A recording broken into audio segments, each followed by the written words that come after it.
caso, está em mim o próprio objeto.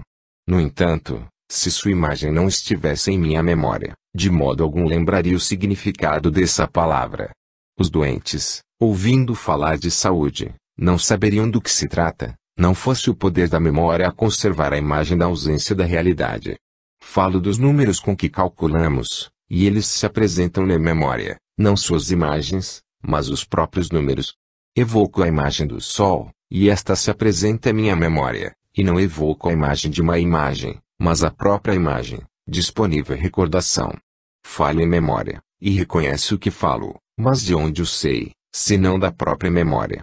Estará ela presente a si própria por sua imagem, e não por si mesma. Capítulo 16. A memória do esquecimento. E quando falo do esquecimento, e reconheço de que falo, como poderia eu reconhecê-lo se dele não lembrasse? Não falo do som da palavra, mas da realidade que ela exprime. Se eu a tivesse esquecido, não seria capaz de reconhecer o significado de tal som. Por isso, quando me lembro da memória é por ela mesmo que se apresenta a mim, mas quando me lembro do esquecimento, este e a memória estão presentes simultaneamente, a memória, com que me recordo, e o esquecimento, de que me recordo. Mas, que é o esquecimento, senão falta de memória? E como pode ele estar presente na minha lembrança? Se sua lembrança significa não lembrar? Mas se nos lembramos, o guardamos na memória, e se nos é impossível reconhecer o que significa a palavra esquecimento, quando a ouvimos, a não ser que dele nos lembremos, logo a memória é a que retém o esquecimento. Ele está na memória, pois do contrário, nós o esqueceríamos, mas, ele presente, nós nos esquecemos. Segue-se que ele não está presente à memória por si mesmo, quando nos lembramos dele, mas por sua imagem. Do contrário, o esquecimento não faria com que nos lembrássemos, mas com que nos esquecêssemos. Mas, enfim, quem poderá descobrir, quem poderá compreender o modo como isto se realiza? Mas, Senhor, esgota-me esta busca e portanto, sobre mim mesmo que me canso, tornei-me para mim mesmo uma terra de dificuldades e árduos labores. Por que não exploro agora as regiões do firmamento, nem meço as distâncias dos astros, nem busco as leis do equilíbrio da terra? Sou eu que me lembro, eu, o meu espírito. Não é de admirar que esteja longe de mim tudo o que não sou eu. Todavia, que há mais perto de mim do que eu mesmo. No entanto, é-me impossível compreender a natureza de minha memória, sem a qual eu nem poderia pronunciar meu próprio nome. Que direi então, desde que tenho a certeza que lembro do esquecimento? Diria talvez que não está em minha memória o que recordo. Ou talvez direi que o esquecimento está em minha memória, para que não o esqueça. Ambas hipóteses são grandes absurdos. Vejamos uma terceira hipótese. Poderei eu afirmar que minha memória retém a imagem do esquecimento, e não o esquecimento em si, quando dele me lembro? Com que fundamento, pois, poderei dizê-lo, se para que se grave na memória a imagem de um objeto, é necessário que este esteja presente antes, de onde emana a imagem a ser gravada? É assim que lembro de Cartago, e assim de todos os outros lugares por que passei, assim me lembro do rosto dos homens que vi e das coisas que meus sentidos me deram a conhecer. Assim me lembro ainda da dor física, coisas cujas imagens a memória fixou quando estavam presentes, para que eu as pudesse contemplar e repassar em espírito, quando eu as evocasse na sua ausência. Se, pois, é a imagem do esquecimento que está na memória, e não ele mesmo, é evidente que em algum momento esteve presente para que sua imagem fosse fixada. Mas, se estava presente, como podia gravar na memória sua imagem? Se o esquecimento apaga com sua presença a tudo o que lá está impresso. Contudo, seja qual for o mecanismo desse fenômeno, e por mais incompreensível e inexplicável que seja, estou certo de que me lembro do esquecimento, que apaga da memória todas as nossas lembranças. Capítulo 17. Deus e a memória. Grande é o poder da memória. E ela tem algo de terrível, meu Deus, em sua complexidade infinita e profunda. E isto é o Espírito, e isto sou eu mesmo. Que sou, pois meu Deus? Qual a minha natureza? Vida vária multiforme, de amplidão imensa. Eis-me em minha memória, em seus campos, antros, inumeráveis cavernas, tudo isso infinitamente cheio de toda espécie de coisas, também inumeráveis. Umas gravadas em imagens, como os corpos, outras, estão sob a forma de não sei que noções e sinais, como os afetos da alma, que a memória conserva quando a alma já não os sente, embora tudo que está na memória esteja também no espírito. Percorro em todas as direções este mundo interior, vou de um lado para outro, e nele me aprofundo o mais possível, sem encontrar-lhe os limites, tão grande é a vida que reside no homem mortal. Que hei de fazer, pois, meu Deus, minha verdadeira vida? Ultrapassarei também esta faculdade que se chama memória. Ultrapassá-la-ei para chegar a ti, doce luz. Que dizes? Subindo em espírito a ti, que estás acima de mim, ultrapassarei também esta minha força, que se chama memória, pois quero atingir-te onde és acessível, e unir-me a ti por onde possa fazê-lo. Também os animais e as aves têm memória, porque de outro modo não voltariam a seus ninhos e tocas, nem fariam outras coisas habituais, e nem mesmo poderiam adquirir hábitos sem a memória. Passarei, pois, além da memória para chegar àquele que me separou dos animais e me fez mais sábio que as aves do céu. Passarei além da memória, mas onde te hei de achar, ó Deus verdadeiramente bom, suavidade segura? Onde te hei de encontrar? Se te encontro sem minha memória, estou esquecido de ti, e se não me lembro de ti, como te poderei encontrar? Capítulo 18. A memória das coisas perdidas. Uma mulher perdeu uma dracma, e a procurou com sua lanterna. Mas se não se lembrasse dela, não haveria de encontrar, de fato, se dela não lembrasse, como poderia saber, ao achá-la, que era aquela? Lembro-me de ter procurado e achado muitas coisas perdidas, sei disso porque, estando eu à procura, me diziam, por acaso esta? Por acaso é aquela? E eu sempre respondia que não, até encontrar o que procurava. Se não tivesse fixado a lembrança do objeto, fosse o que fosse, ainda que me fosse mostrado, não o encontraria, pois não o poderia reconhecer. E sempre que perdemos e achamos alguma coisa acontece o mesmo. Se alguma coisa desaparece de nossa vista, e não da memória, como sucede com um corpo visível, conservamos interiormente sua imagem e o procuramos até que apareça a nossos olhos. Quando for encontrado, será reconhecido de acordo com essa imagem interior. Não podemos dizer que encontramos um objeto perdido se não reconhecemos, nem o podemos reconhecer se dele não lembramos. Tinha pois desaparecido da nossa vista, mas era conservado pela memória. Capítulo 19. A memória das lembranças. E quando a própria memória perde uma lembrança, como acontece quando nos esquecemos de algo e procuramos recordá-la, o que se passa? Onde, afinal, a procuramos senão na própria memória? E se esta, por acaso, nos oferece uma coisa por outra, a repelimos até que apareça o que buscamos. E assim que aparece dizemos, é isto. E assim não diríamos se não a reconhecêssemos, e não a reconheceríamos se dela não houvesse registro. É certo, portanto, que já havíamos esquecido. Ou será que ela não se apagará totalmente de nossa memória, por meio da parte que nos ficou impressa procuramos a outra? A memória, nesse caso, teria ciência de não poder, como de ordinário, fornecer a lembrança em seu conjunto e, mutilada, reclamaria parte faltante.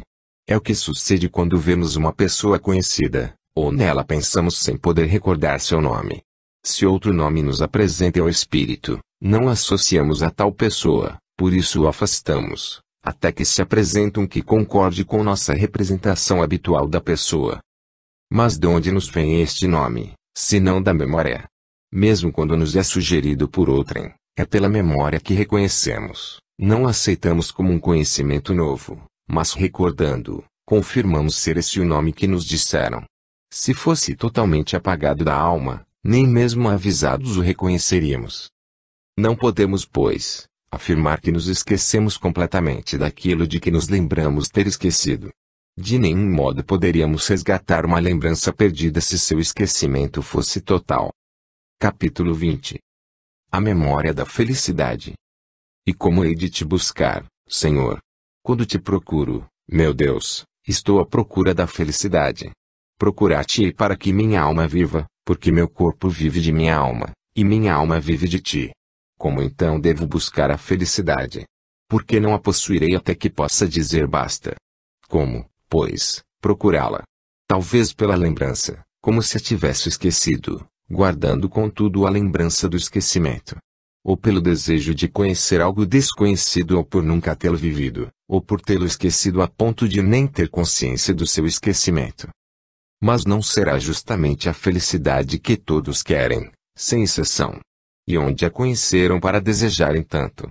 Onde a viram para assim amarem? O que é certo é que está em nós a sua imagem. Mas não sei como isto se dá. E há diversos modos de ser feliz, quer possuindo realmente a felicidade, quer possuindo apenas sua esperança. Este último modo é inferior ao dos que são realmente felizes, embora estejam melhor que os não felizes nem na realidade, nem na esperança. Mesmo estes, todavia, não desejariam tanto a felicidade se esta lhes fosse completamente estranha, e é certo que a desejam. Não sei como a conheceram, e portanto ignoro a noção que dela têm. O que me preocupa é saber se essa noção reside na memória, pois, se é lá que reside, é sinal de já fomos felizes alguma vez. Por ora não busco saber se todos fomos felizes individualmente, ou se o fomos naquele que picou primeiro, e no qual todos morremos, e de quem nascemos na infelicidade. O que procuro saber é se a felicidade reside na memória, porque certamente não amaríamos se não a conhecêssemos. Mal ouvimos esta palavra, e todos confessamos que desejamos a mesma coisa, e não é o som da palavra que nos deleita. Quando um grego a ouve pronunciar em latim, não se alegra, porque ignora seu sentido. Mas nós nos alegramos ao ouvi-la, como ele se ouvisse em sua língua. A felicidade, com efeito, não é grega nem latina, mas gregos e latinos, assim como todos que falam outras línguas, desejam alcançá-la. Logo, a felicidade é conhecida de todos, e se fosse possível perguntar-lhes a uma voz, quereis ser felizes? Todos, sem hesitar, responderiam que sim. E isso não aconteceria se a memória não tivesse em si a realidade, expressa por essa palavra. Capítulo 21. A memória do que nunca tivemos. Podemos comparar essa lembrança que conserva de Cartago, quem a viu? Não, a felicidade não se vê com os olhos, pois não é corporal. Seria pois comparável à lembrança dos números? Também não, pois quem conhece os números não deseja adquiri-los. Pelo contrário, a ideia da felicidade nos inclina a amá-la e a querer possuí-la, para sermos felizes. Lembramos dela, talvez, como lembramos da eloquência. Também não, embora ao ouvir essa palavra, muitos que não são eloquentes associam a realidade que ela exprime, e desejariam obtê-la, o que indica que já têm ideia de eloquência. Foi porém pelos sentidos do corpo que ouviram a eloquência alheia, deleitando-se com ela, e desejando também ser eloquentes. E certamente não lhes daria prazer se já não tivessem uma ideia da eloquência, e nem a desejariam se esta não os tivesse deleitado. Mas a felicidade não a percebemos nos outros por nenhum sentido corporal. Essa lembrança, será porventura comparável à da alegria? Talvez, pois quando estou triste me lembro da alegria passada, e quando infeliz, lembro-me da felicidade. Ora, esta alegria, eu jamais a vi, ou ouvi, ou senti, ou saboreei, ou toquei, apenas a experimentei em minha alma quando me alegrei. E esta ideia se fixou em minha memória para que eu pudesse recordá-la, às vezes com desgosto, outras com saudades, conforme as circunstâncias que a geraram. De fato me senti invadido de alegria causada por ações torpes, cuja lembrança agora aborreço e abomino. Outras vezes alegrei-me por ações boas e honestas, das quais me lembro com saudade, mas já pertencem ao passado, e evoco com tristeza minha antiga alegria. Mas onde e quando, então, experimentei a felicidade para lembrar-me dela, para amá-la e desejá-la? Não sou eu apenas, ou alguns que a desejam, mas todos, sem exceção queremos ser felizes. Sem uma noção precisa da felicidade, nossa vontade não teria essa firmeza. Que significa isto? Se perguntarmos a dois homens se querem alistar-se no exército, talvez um responda que sim, outro que não. Mas, perguntemos se desejam ser felizes, e ambos responderão que sim, sem nenhuma hesitação. E desejando um engajar-se, e o outro não, têm ambos a mesma finalidade, ser felizes. Um gosta disto, outro daquilo, mas ambos concordam em ser felizes, como seria unânime a resposta afirmativa a quem lhe perguntasse se querem estar alegres. Essa alegria é o que eles chamam de felicidade. E ainda que um siga por um caminho e outro por outro, a finalidade de todos é um só: alegria. Como a alegria é um sentimento do qual todos temos experiência, a encontramos em nossa memória, e a reconhecemos ao ouvir pronunciar a palavra felicidade. Capítulo 22. A verdadeira felicidade. Longe de mim, longe do coração de teu servo, Senhor, que a ti se confessa, a ideia de encontrar a felicidade não importa em que alegria. A felicidade é uma alegria que não é concedida aos ímpios, mas àqueles que te servem por puro amor. Tu és essa alegria. Alegrar-se de ti, em ti e por ti, isso é felicidade. E não há outra. Os que imaginam outra felicidade, apegam-se a uma alegria que não é a verdadeira. Contudo, sempre há uma imagem da alegria da qual sua vontade não se afasta. Capítulo 23. Felicidade e verdade. Poderemos então concluir que nem todos desejam ser felizes, pois há aqueles que não querem buscar em ti sua alegria. Tu que és a única felicidade? Ou talvez todos a queiram, mas, como a carne combate contra o espírito, e o espírito contra a carne, e com isso se contentam. Porque não querem com força bastante aquilo que não podem, para obtê-lo. Pergunto a todos se preferem encontrar alegria na verdade ou no erro. Ninguém hesita em declarar que preferem a verdade, como em dizer que querem ser felizes. É que a felicidade é a alegria que provém da verdade. E essa alegria é a que nasce de ti, que és a própria verdade, ó meu Deus, minha luz, saúde de meu rosto. Todos querem essa vida, a única feliz, essa alegria que se origina na verdade. Encontrei muitos que gostam de enganar, mas ninguém que quisesse ser enganado. Onde, então, conheceram a felicidade, senão onde conheceram a verdade? Visto que não querem ser enganados, também amam a verdade. E desde que amam a felicidade, que nada mais é que a alegria proveniente da verdade, certamente também amam a verdade, e não amariam se não retivessem dela, na sua memória, alguma noção. Por que, então, não se alegram com ela? Por que não são felizes? Porque se empolgam demais com outras coisas, que os tornam mais infelizes do que a verdade, de que se recordam fracamente, e que os faria felizes. Há ainda um pouco de luz entre os homens. Caminhem, caminhem, para que as trevas não os surpreendam. Mas porque a verdade gera o ódio. Porque os homens olham como inimigo aquele que aprega em teu nome, uma vez que amam a felicidade, que mais não é que a alegria nascida da verdade. Talvez por amarem a verdade de tal modo que tudo de diferente que amam, querem que seja verdade, e, não admitindo ser enganados, também não querem ser convencidos de seu erro. Desse modo, detestam a verdade por amarem aquilo que tomam pela verdade. Amam-na quando ela brilha, mas odeiam-na quando os repreende, e, como não querem ser enganados, mas enganar, eles a amam quando ela se manifesta, mas a odeiam quando ela os denuncia. Porém ela os castiga, não querem ser descobertos pela verdade, mas esta os denuncia, sem que por isso se manifeste a eles. É assim o coração do homem. Cego e lerdo, torpe e indicente, quer permanecer oculto, mas não quer que nada lhe seja ocultado. Em castigo, sucede-lhe o contrário, não consegue esconder-se da verdade, enquanto esta lhe continua oculta. Contudo, apesar de tão infeliz, prefere encontrar alegrias na verdade que no erro. Será, portanto, feliz quando, livre de perturbações, se alegrar somente na verdade, origem de tudo o que é verdadeiro. Capítulo 24. Deus e a memória. Eis como esquadrinhei minha memória em tua procura, Senhor, não me foi possível encontrar-te fora dela. Nada encontrei de ti que não fosse lembrança, e nunca me esqueci de ti desde que te conheci.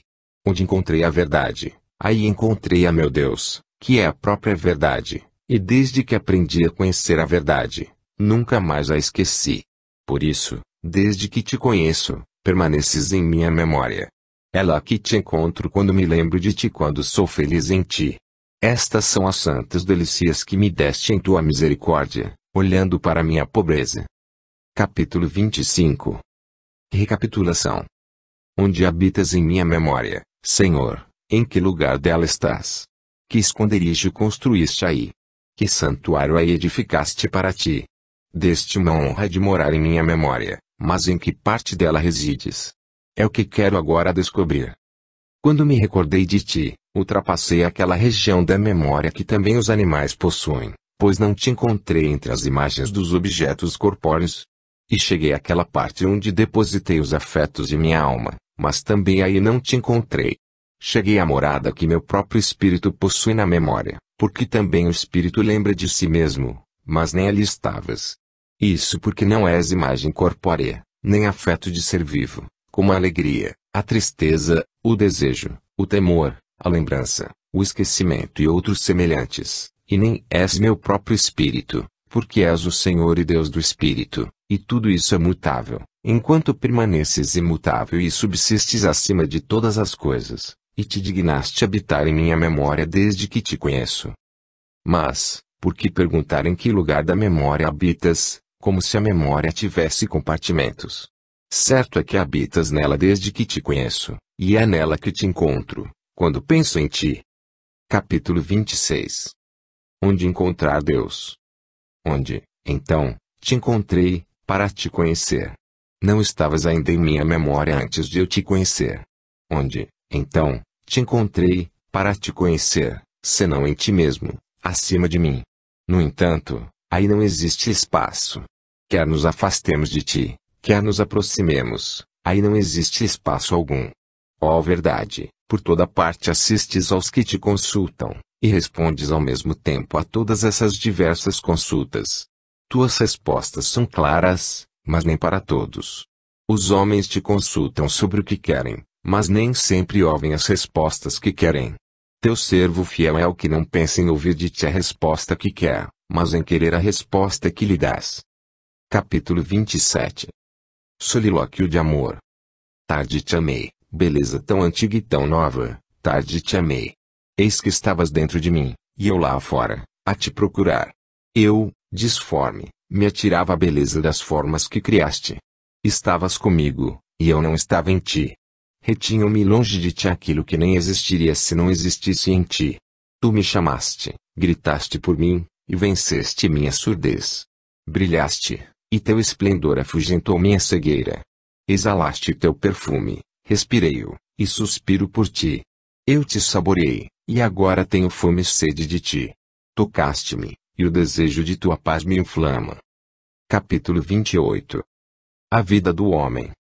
Quando me unir a ti com todo o meu ser, não sentirei mais dor ou fadiga, minha vida, cheia de ti, será então a verdadeira vida. Alivias aqueles que enches de ti, mas, como ainda não estou cheio de ti, sou um peso para mim mesmo. Minhas alegrias, que deveriam ser choradas, lutam com minhas tristezas que deveriam alegrar-me, e ignoro de que lado está a vitória. Ai de mim, Senhor, tem piedade de mim.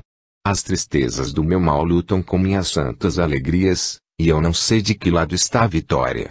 Ai de mim, Senhor, tem piedade de mim. Eis minhas feridas, eu não as escondo. Tu és o médico, eu enfermo, és misericordioso, e eu, miserável.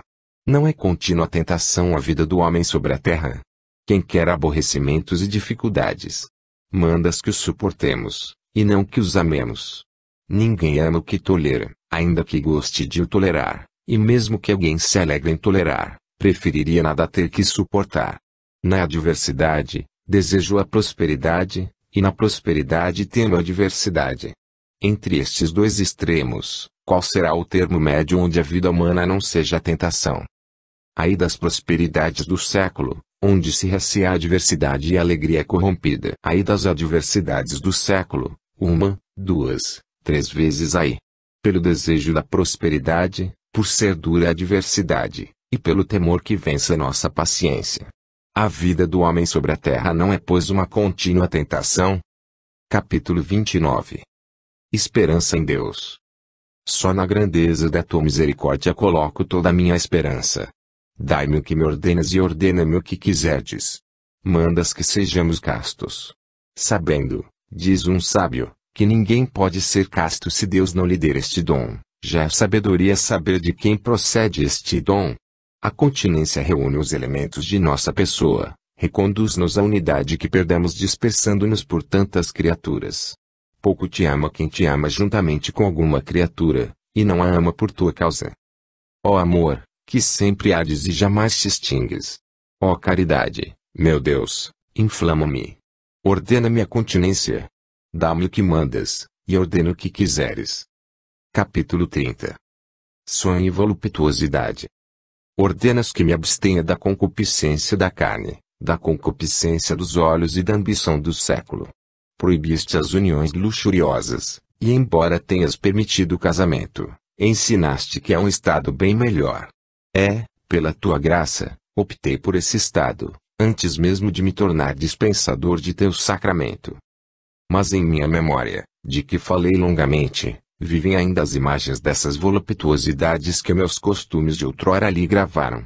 Sem forças diante de mim quando estou acordado, durante o sono, elas não somente suscitam em mim o prazer, mas o consentimento do prazer e a ilusão da ação. Tais ilusões têm tal poder sobre minha alma e sobre meu corpo, apesar de tão falsas, que seus fantasmas impelem a meu sono que a realidade não me pode induzir quando em vigília. Acaso então, Senhor meu Deus, será que eu não sou eu nessas horas? E como vai tão grande diferença dentro de mim mesmo, do momento em que passo da vigília para o sono e vice-versa? Onde pois está a razão, que durante a vigília resiste a tais sugestões, e que não se abala mesmo diante da realidade? Acaso se fecha juntamente com os olhos? Ou adormece com os sentidos do corpo? E por que, muitas vezes, mesmo no sono, resistimos, lembrados de nosso propósito, e nele permanecemos castos, negando o consentimento a tais seduções?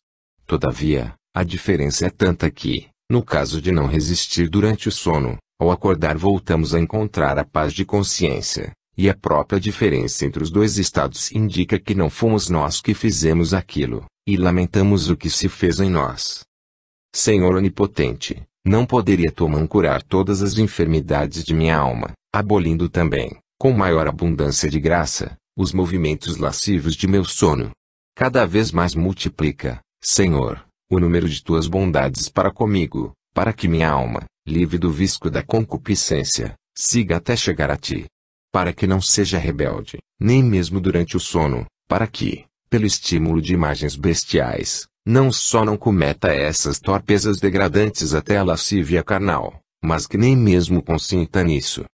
Não é muito para ti, ó Todo-Poderoso, que podes fazer mais do que pedimos e compreendemos, fazer com que, quer minha idade presente, quer na minha vida futura, eu me deleite nessas tentações, mesmo que sejam tão pequenas, que o primeiro esforço as venceria, quando adormeço com pensamentos castos.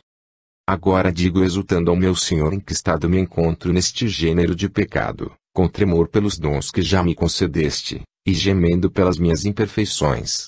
Espero que aperfeiçoes em mim tuas misericórdias, até que atinja a plenitude da paz de que gozarão em ti meu espírito e meu corpo, quando a morte for absorvida pela vitória. Capítulo 31. A intemperança. O dia me traz novo pecado, e oxalá fosse o único. Comendo e bebendo, restauramos as diuturnas perdas de nosso corpo, até o dia em que destruirás o alimento e o estômago, matando minha necessidade com uma maravilhosa saciedade, e revestindo este corpo corruptível de eterna incorruptibilidade. Mas por ora esta necessidade me é grata, e luto contra essa delícia, para que não me domine. É uma guerra cotidiana que sustento com jejum, reduzindo meu corpo à escravidão. Mas minhas dores são eliminadas pelo prazer, porque a fome e a sede são sofrimentos, queimam e matam como a febre se os alimentos não lhe põem remédio. Mas como esse remédio está sempre à nossa disposição, graças à liberdade de teus dons que põe à disposição de nossa fraqueza a terra, a água e o céu, nossas misérias recebem por nós o nome de delícias. Tu me ensinaste a considerar os alimentos como remédios. Mas quando passo dessa penosa necessidade à paz da saciedade, nessa passagem a concupiscência arma para mim sua cilada. Esta passagem é prazerosa, e não há outra para se chegar onde a necessidade nos obriga. A razão do beber e do comer é a conservação da saúde, mas um prazer insidioso acompanha como lacaio essas funções, e sempre tenta tomar a dianteira, de modo que faço pelo prazer o que digo fazer por minha saúde. Ora, a medida do prazer não é a mesma da saúde, o que é bastante para a saúde não o é para o prazer, E muitas vezes é difícil discernir se é o cuidado com o corpo que pede reforço de alimento, ou se a gula que nos engana e quer ser servida. Essa incerteza alegra nossa pobre alma, feliz por ter encontrado um álibi e uma desculpa na impossibilidade de determinar o que basta para o cuidado com a saúde, e sob pretexto da sua conservação esconde a busca do prazer. Esforço-me para resistir a essas tentações diárias, e invoco tua mão para me socorrer. A ti confesso minha incerteza, porque sobre este ponto meu juízo ainda não é firme.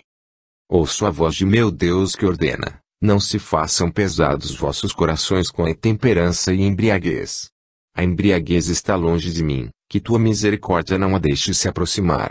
Mas a intemperança, ao contrário, chega às vezes a arrastar teu servo. Tua misericórdia há de afastá-la de mim, porque ninguém pode ser temperante senão por tua graça. Muitas coisas nos concedes quando te invocamos, e todo o bem que recebemos, mesmo antes de o pedir, é a ti que sempre o devemos. E o ato mesmo de reconhecermos que esses dons são teus, e ainda a graça tua. Nunca estive embriagado, mas conheci muitos, dados a esse vício, que se tornaram sóbrios por tua graça. Assim, é graças a ti que alguns não são o que nunca foram, e também é graças a ti que outros não são mais o que foram. E é graças a ti, enfim, que estes e aqueles sabem a quem devem essa graça. Ouvi ainda de ti outra palavra: não corras atrás de tuas concupiscências, e reprime teus apetites. Tua graça ainda me fez ouvir outra palavra, de que tanto gostei: se comemos, não teremos abundância, e se não comemos, não sofreremos privação, ou seja, nem isso me fará rico, nem aquilo pobre. E ouvi ainda esta outra: aprendi a me contentar com o que tenho, sei viver na abundância e suportar a penúria. Tudo posso naquele que me fortalece, eis como fala o bom soldado da milícia celeste, nada parecido ao pó que somos. Mas, Senhor, lembra-se que somos pó, e que de pó fizeste o homem, que este havia se perdido, e que foi reencontrado. Por si mesmo, formado do mesmo pó que nós, nada podia aquele cujas palavras inspiradas tanto amei. Tudo posso naquele que me fortalece, concede-me forças, para que eu possa. Dá-me o que mandas, e manda o que quiseres. Paulo confessa que tudo recebeu de ti, e, quando se gloria, é no Senhor que ele se gloria. Ouvi também outro que te pedia esta graça: afasta de mim a intemperança, de onde se conclui claramente, ó Deus Santo, que dás a força de cumprir o que mandas. Tu me ensinaste, Pai bondoso, que tudo é puro para os puros, mas que é mal para o homem comer com escândalo, que tudo o que fizeste é bom, e que nada deve ser rejeitado do que se recebe com ação de graças, que os alimentos não nos recomendam a Deus, que ninguém nos deve julgar pela comida ou pela bebida, que o que come não deve julgar o que não come. Por essas lições, graças e louvores te dou, meu Deus, meu Mestre, que bateste a porta de meus ouvidos e iluminaste meu coração. Livra-me de toda a tentação. Não receio a impureza dos alimentos, mas a impureza do prazer. Sei que Noé teve permissão de comer toda a espécie de carne que pudesse servir de alimento, e que Elias comeu carne para reparar as forças. Sei que João Batista, asceta admirável, não se manchou com os animais, os gafanhotos, de que se alimentava. Todavia eu sei que Esaú deixou-se enganar pelo desejo de um prato de lentilhas, que Davi se repreendeu a si mesmo por ter desejado água, que nosso rei foi submetido à tentação, não de carne, mas de pão. Por isso o povo foi justamente repreendido no deserto, não por ter desejado comer carne, mas porque o desejo o fez murmurar contra o Senhor. Exposto a estas limitações, luto diuturnamente contra a concupiscência do comer e do beber, pois não é coisa que possa cortar de uma vez por todas, apenas com o propósito de nunca mais recair, como fiz com a luxúria. É uma rédea imposta a meu paladar, ora para afrouxá-la, ora para retesá-la. E quem é, Senhor, que não se deixa arrastar às vezes além dos limites do necessário? Se existe alguém assim, é de fato grande, e deve engrandecer teu nome. Eu porém não sou desse números, porque sou pecador. Contudo, também, eu engrandeço teu nome, e aquele que venceu o mundo intercede junto a ti por meus pecados.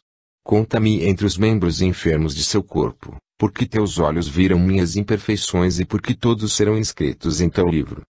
Capítulo 32. Os prazeres do olfato. Quanto à sedução dos perfumes, não me preocupo demais. Quando ausentes, não os procuro, quando presentes, não os recuso, mas estou sempre disposto a deles me abster. Pelo menos assim me parece, embora talvez me engane.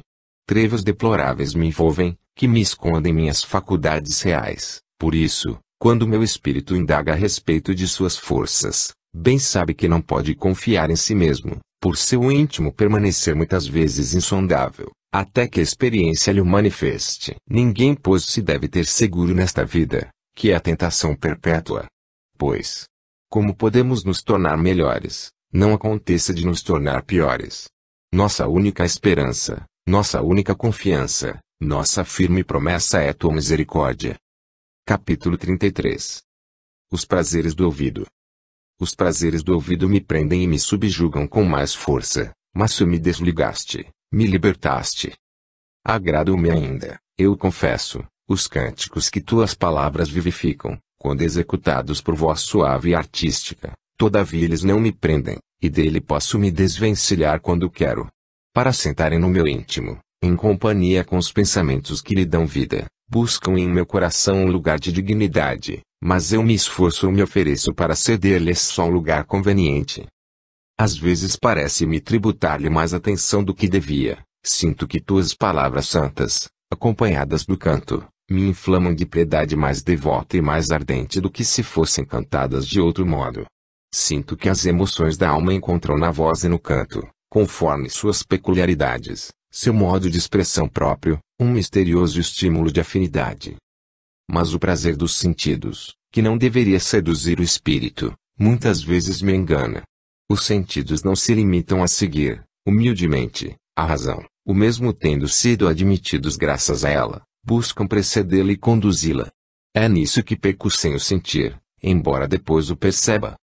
Outras vezes, porém, querendo exageradamente evitar este engano, peco por excessiva severidade, chego ao ponto de querer afastar de meus ouvidos, e da própria igreja, a melodia dos suaves cânticos que habitualmente acompanham os salmos de Davi. Nessas ocasiões parece-me que o mais seguro seria adotar o costume de Atanásio, bispo de Alexandria. Segundo me relataram, ele os mandava recitar com tão fraca inflexão de voz, que era mais uma declamação do que um canto. Contudo, quando lembro das lágrimas que derramei ao ouvir os cantos de tua igreja, nos primórdios de minha conversão, e que ainda agora me comovem, não tanto com o canto, mas com as letras cantadas, voz clara e modulações apropriadas, reconheço novamente a grande utilidade desse costume. Assim, oscilo entre o perigo do prazer e a constatação dos efeitos salutares do canto.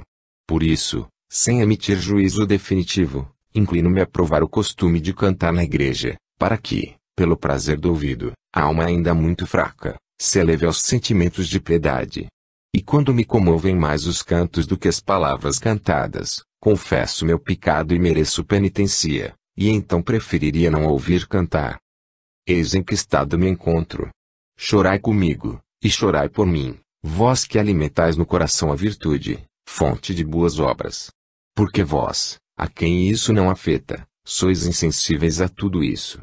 E tu, Senhor meu Deus, escuta, olhe e vê, tem piedade de mim, cura-me. Eis que me tornei um problema para mim mesmo, sob teu olhar, e aí está precisamente meu mal. Capítulo 34. O prazer dos olhos. Resta ainda falar do prazer destes olhos carnais. Oxalá que os ouvidos fraternos e piedosos de teu templo ouvissem a minha confissão. Encerrando assim as tentações da concupiscência que ainda me perseguem, apesar de meus gemidos e dos desejos de ser revestido de meu tabernáculo, que é o céu. Meus olhos apreciam as formas belas e variadas, as cores brilhantes e amenas. Oxalá elas não me acorrentassem a alma. Oxalá ela só fosse presa pelo Deus que criou coisas tão boas, Ele é meu bem, e não elas. Todos os dias, estando acordado, elas me importunam sem o descanso das vozes que se calam, e às vezes de tudo o que existe, quando silencia. A própria rainha das cores, a luz que inunda tudo o que vemos, e onde quer que eu esteja durante o dia, acaricia-me de mil modos, mesmo quando estou ocupado em outra coisa e não lhe dou atenção. E ela se insinua tão fortemente que, se de repente me for tirada, Há desejo, há procuro e, se sua ausência se prolonga, a alma se entristece. Ó luz que Tobias contemplava quando, cego, mostrava ao filho o caminho da vida, caminhando à sua frente com os passos da caridade, sem jamais se perder. Luz que via Isaac, quando seus olhos carnais, oprimidos e velados pela velhice, mereceram não abençoar os filhos reconhecendo-os, mas reconhecê-los ao abençoá-los. Luz que via Jacó, também cego pela idade provecta, e irradiou os fulgores de seu coração iluminados sobre as gerações do povo futuro, representadas em seus filhos. E a seus netos, os filhos de José, impôs as mãos misticamente cruzadas, não na ordem em que queria dispô-los o pai, que via com os olhos corporais, mas de acordo com seu próprio discernimento interior. Eis a verdadeira luz, ela ama, e todos os que a veem e amam formam um único ser. Quanto à luz corporal, de que falava, com sua doçura sedutora e perigosa, é um dos prazeres da vida para os cegos amantes do mundo. Mas os que nela sabem encontrar motivos para te louvar, Deus, Criador de todas as coisas, convertem-na em teu louvor, sem se deixarem dominar por ela no sono. É assim que desejo ser. Resisto às seduções dos olhos, para que meus pés, que começam a trilhar teus caminhos, não fiquem enredados. Eleva-te, olhos invisíveis, para que libertes meus pés de seus laços. Tu não cessa de livrá-los, porque sempre estão a se prender. Tu não cessas de me livrar, e eu me deixo cair a cada passo nas insídias espalhadas por toda parte, porque não dormirás, nem cochilarás, tu que guardas a Israel. Quantos encantos os homens acrescentaram às seduções dos olhos, com a variedade de suas artes, com sua indústria de vestidos, de calçados, de vasos, de objetos de toda espécie, com pinturas e esculturas diversas que de longe ultrapassam os limites do necessário e moderado e da expressão piedosa. Exteriormente perseguem as produções de suas artes, e em seu interior abandonam aquele que os criou, deturpando-se o que ele fez. Quanto a mim, meu Deus e minha glória, encontro nisto razão para cantar-te um hino, e oferecer um sacrifício de louvor àquele que sacrificou por mim. As belezas que da alma do artista passam para suas mãos, provém desta beleza, que é superior às nossas almas e pela qual minha alma suspira dia e noite. Entretanto, os que geram e os amantes das belezas exteriores, tiram da beleza soberana apenas o critério para julgá-las, mas não uma regra para usá-las bem. Contudo, a norma ali está, mas eles não a veem. Se a vissem, não se afastariam, e guardariam sua força para ti, e não a dissipariam em fatigantes delícias. Mesmo eu, que exponho e compreendo essas verdades, deixo-me enredar nessas belezas, mas tu me livras de seu laço, tu me libertas, porque tua misericórdia está diante de meus olhos. Miseravelmente eu caio, e tu me levantas misericordiosamente, às vezes sem que eu perceba, quando minha queda foi suave, e outras infligindo-me uma pena, por ter ficado preso ao chão. Capítulo 35. A curiosidade. As anteriores acrescente-se outra tentação, que oferece maiores perigos. Além da concupiscência da carne, que consiste no deleite voluptuoso de todos os sentidos, e cuja servidão danos que ela afasta de ti, insinua-se na alma um outro desejo, que se exerce pelos mesmos sentidos corporais, mas tende menos a uma satisfação carnal do que a tudo conhecer por meio da carne. É a vã curiosidade, que se disfarça sob o nome de conhecimento e de ciência. Como nasce do apetite de tudo conhecer, e como entre os sentidos os olhos são os mais aptos para o conhecimento, a Sagrada Escritura chamou-a de concupiscência dos olhos. De fato, ver é função própria dos olhos, mas muitas vezes nós usamos essa expressão mesmo quando se trata de outros sentidos, aplicados ao conhecimento. Nós não dizemos, ouve como isto brilha, nem, sente como isso resplandece, nem, apalpa como isto cintila. Para exprimir tudo isso dizemos ver ou olhar. E até não nos limitamos a dizer, olha que luz, pois apenas os olhos nos podem dar esta sensação, mas, dizemos ainda, olha que som, olha que cheiro, olha que gosto, olha como é duro. Por isso toda experiência que é obra dos sentidos é chamada, como disse, concupiscência dos olhos. Essa função da visão, que pertence aos olhos, é usurpada metaforicamente pelos outros sentidos, quando buscam conhecer alguma coisa. Daqui podemos distinguir claramente o papel da volúpia e o da curiosidade na ação dos sentidos. O prazer procura o que é belo, melodioso, suave, saboroso, agradável ao todo. A curiosidade por sua vez deseja o contrário, não para se expor ao sofrimento, mas pela paixão de conhecer por meio de experiência. Que prazer pode ter na visão de um cadáver dilacerado, que causa horror? E todavia onde há um cadáver, para lá corre toda a gente para se entristecer e empalidecer. E temem depois revê-lo em sonhos, como se alguém os tivesse obrigado a contemplá-lo, ou como se a fama de alguma beleza os tivesse atraído. O mesmo acontece com os outros sentidos, o que seria enfadonho enumerar. É esse quê de mórbido de curiosidade que faz com que se exibam monstruosidades nos espetáculos. É ela que nos induz a perscrutar os segredos da natureza exterior, cujo conhecimento de nada serve, mas que os homens buscam conhecer apenas pelo prazer de conhecer. É ela também que inspira o homem a pesquisar, com fim semelhante, a ciência perversa, que é a arte da magia. E é ela, enfim, que, até na religião, nos induz a tentar a Deus, pedindo-lhe sinais e prodígios, não para a salvação da alma, mas apenas pela ânsia de vê-los. Nessa imensa floresta, cheia de insídias e perigos, cortei e lancei para fora de meu coração muitos males, graças à força que me concedeste para tanto, Deus de minha salvação. Contudo, no turbilhão diário de tantas e tão variadas tentações que atormentam minha vida, quando ousarei dizer que nenhuma delas atrai mais minha atenção e não cativa minha vancuriosidade? Certamente que o teatro já não me atrai, nem me importo mais em conhecer o curso dos astros. Jamais, para obter uma resposta, consultei as sombras, pois detesto todos os ritos sacrílegos. Mas quantos artifícios inventou o inimigo para me tentar a que te peça algum milagre, a ti, Senhor, meu Deus, a quem devo servir humilde e simplesmente. Eu te suplico, por nosso Rei, por nossa pátria, a pura e casta Jerusalém, que o perigo de consentir nessas coisas, que até agora esteve longe de mim, se afaste cada vez mais. Mas quando te peço a salvação de uma alma, a finalidade de meu intento é bem diferente. Ouve-me pois, e concede-me a graça de seguir de bom grado tua vontade. Mas incontáveis são as pequenas e desprezíveis bagatelas que tentam cada dia nossa curiosidade. E quem poderá contar nossas quedas? Quantas vezes ouvimos contar banalidades?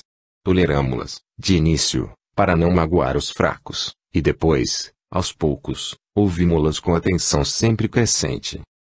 Não vou mais ao circo, para ver um cão correr atrás de uma lebre, mas, passando casualmente pelo campo e vendo algo assim, eis-me interessado pela caçada, talvez até distraindo-me de algum pensamento profundo. E, se não chega a me fazer mudar o caminho do meu cavalo, desvio o curso do meu coração. Se após tal demonstração de minha fraqueza tu não me alertares para que abandone esse espetáculo, elevando-me a ti por meio de alguma reflexão, ou desprezando tudo e passando adiante, ficaria ali, absorvido como um bobo. E que dizer quando, sentado em minha casa, observando uma lagartixa à caça de moscas, ou uma aranha que as enreda em sua teia? Acaso, por serem animais pequenos, a curiosidade que despertam em mim não é a mesma? É verdade que depois passo a te louvar, Criador admirável, ordenador do universo, mas não foi esse o pensamento que primeiro me moveu. Uma coisa é levantar-se depressa, e outra é não cair. Dessas quedas está repleta a minha vida, e minha única esperança está em tua infinita misericórdia. Nosso coração é o receptáculo de tais misérias, e trazem-se grande quantidade de vaidades, que muitas vezes até interrompem e perturbam nossas orações, e enquanto em tua presença levantamos a voz de nossa alma até teus ouvidos, tais pensamentos fúteis, vindos não sei de onde, vêm perturbar um ato tão importante. Capítulo 36. O orgulho. Terei também essa miséria como desprezível. Haverá algo que possa restituir-me a esperança, a não ser tua conhecida misericórdia, que começou a me transformar. Sabes o quanto já me transformaste, curaste-me primeiro da paixão da vingança, para perdoar-me também todos os meus pecados, curar minhas fraquezas, resgatar minha vida da corrupção, conservar-me na piedade e misericórdia, e saciar dos teus bens meu desejo. Derrubaste meu orgulho pelo temor, dobrando minha cerviz a teu jugo. Agora eu trago teu jugo, e o sinto suave, Como prometeste, cumpriste.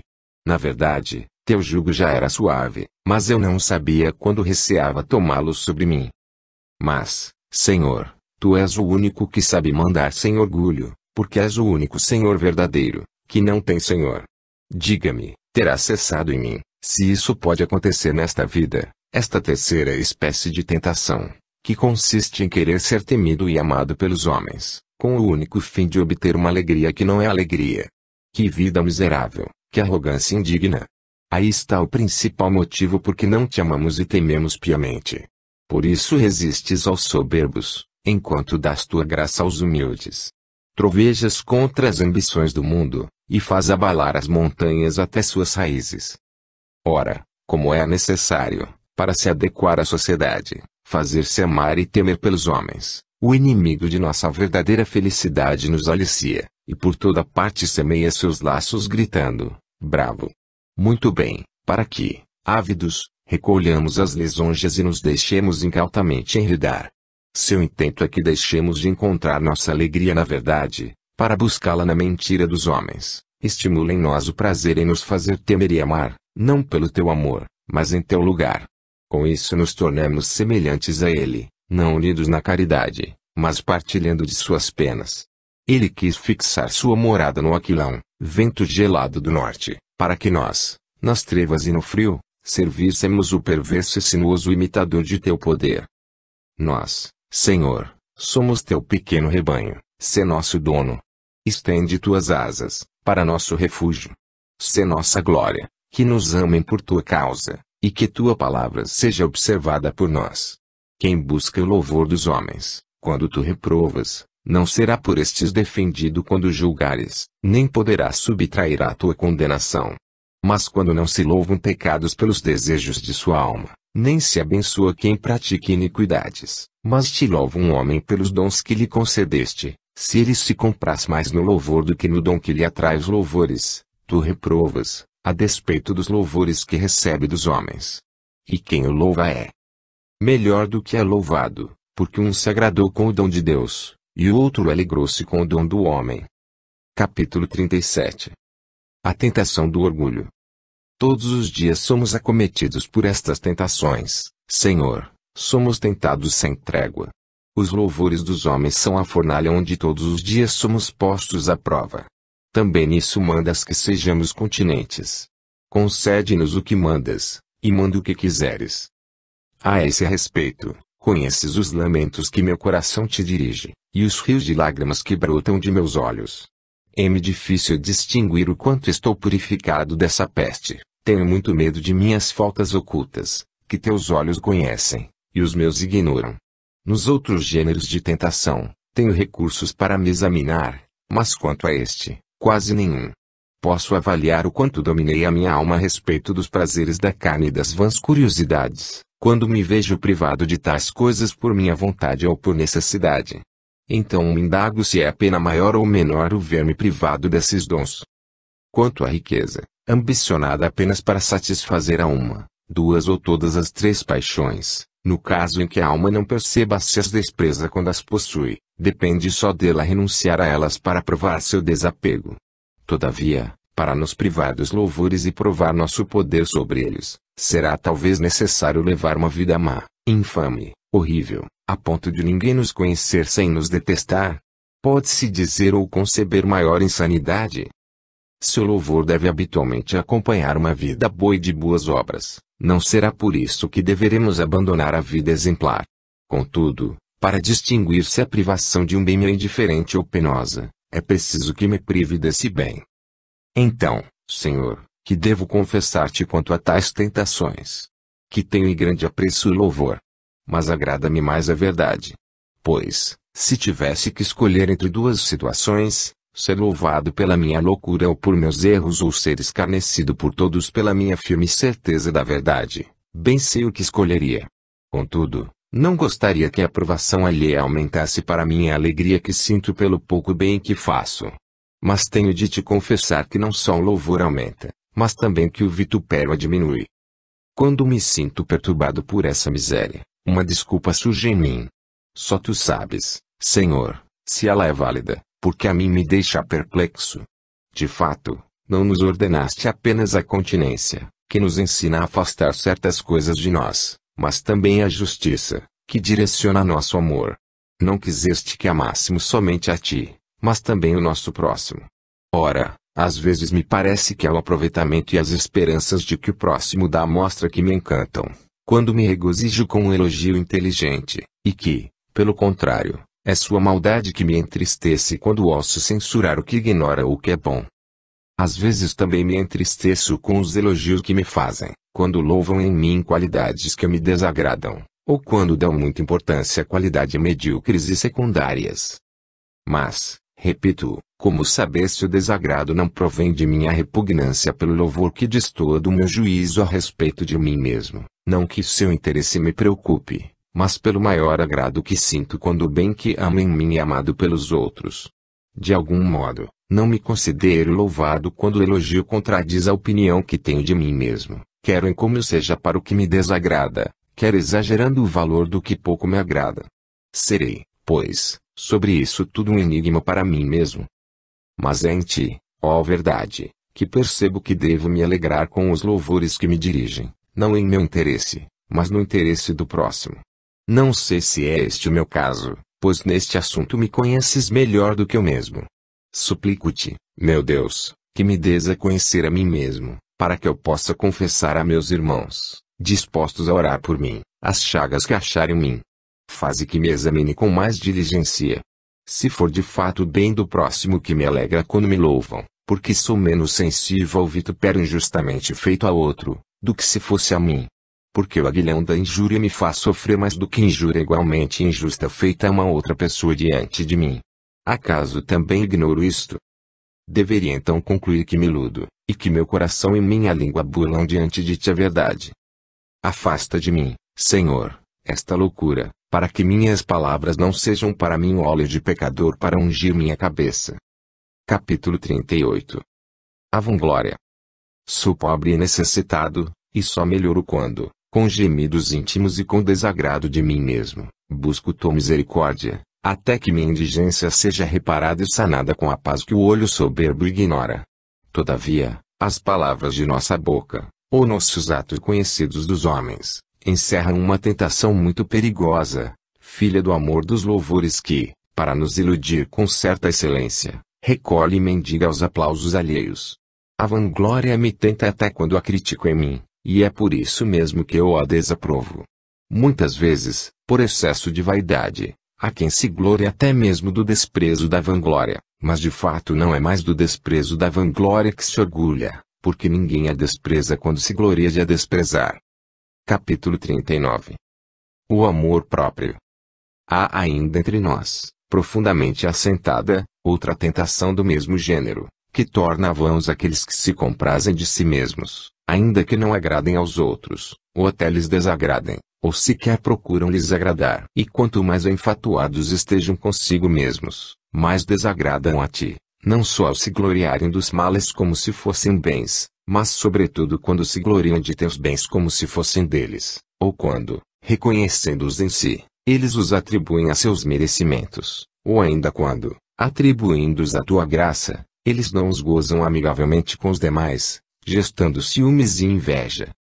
Em todos estes perigos e provas, tu vês o temor de meu coração, e sinto que são mais as feridas que curas em mim do que as que inflijo a mim mesmo. Capítulo 40.